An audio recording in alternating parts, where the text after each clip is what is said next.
এক পাগল হলো ল্যাংড়া পাগলা গারদের সিলিং এ ঝুলতাছে। বলেন কি? আর ডাক্তার এসে কইছে, "হাই মাদার, তোরে আমি ওষুধ খাইবার দিয়ে গেছি, তুই ওষুধ না খেয়ে এই ল্যাংটা সিলিং এ ঝুলতাছিস কে?"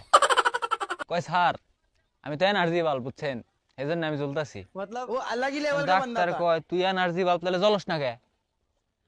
কয়, "স্যার, আপনি তো একটা চোদ।" अभी मैं गाली नहीं दे सकता। কয়, "আপনি কোন দেশে বসবাস করেন?" এটা বাংলাদেশ। এখানে আপনি কারেন্ট পাইবেন কোনে? আমার কাছে তো কারেন্ট নাই, এজন্য আমি জ্বলতাছি না। অরিজিনালি এটা উৎকৃষ্ট মানের না, এটা বারবার আপনি প্রমাণ দিতেছেন। আবার আরেকদিন এই পাগল যেমনি করে কাইতে বুঝছেন খারাই দিচ্ছে, হরেও না নরেও না। আর ডাক্তার এসে কইছে, "এই, ওইদিনকে তুই এনার্জি বাল্ব পেয়েছিলি, আজকে কি হয়েছে?" কয়, "স্যার, আমি হলাম হুন্ডা।" हुमुंदी को आई गिरा। কয়, "হুন্ডা মানে? তুই হুন্ডা দিলে চলেক?" কয়, "স্যার, আপনি যে অরিজিনালি এটা উৎকৃষ্ট মানের না, এটা বারবার আপনি প্রমাণ দিতেছেন।" ডাক্তার তো রেগে গেছে, কয়, "তুই আমার এত বড় কথা কইলি, তুই এই কথা কইলি কে ক?"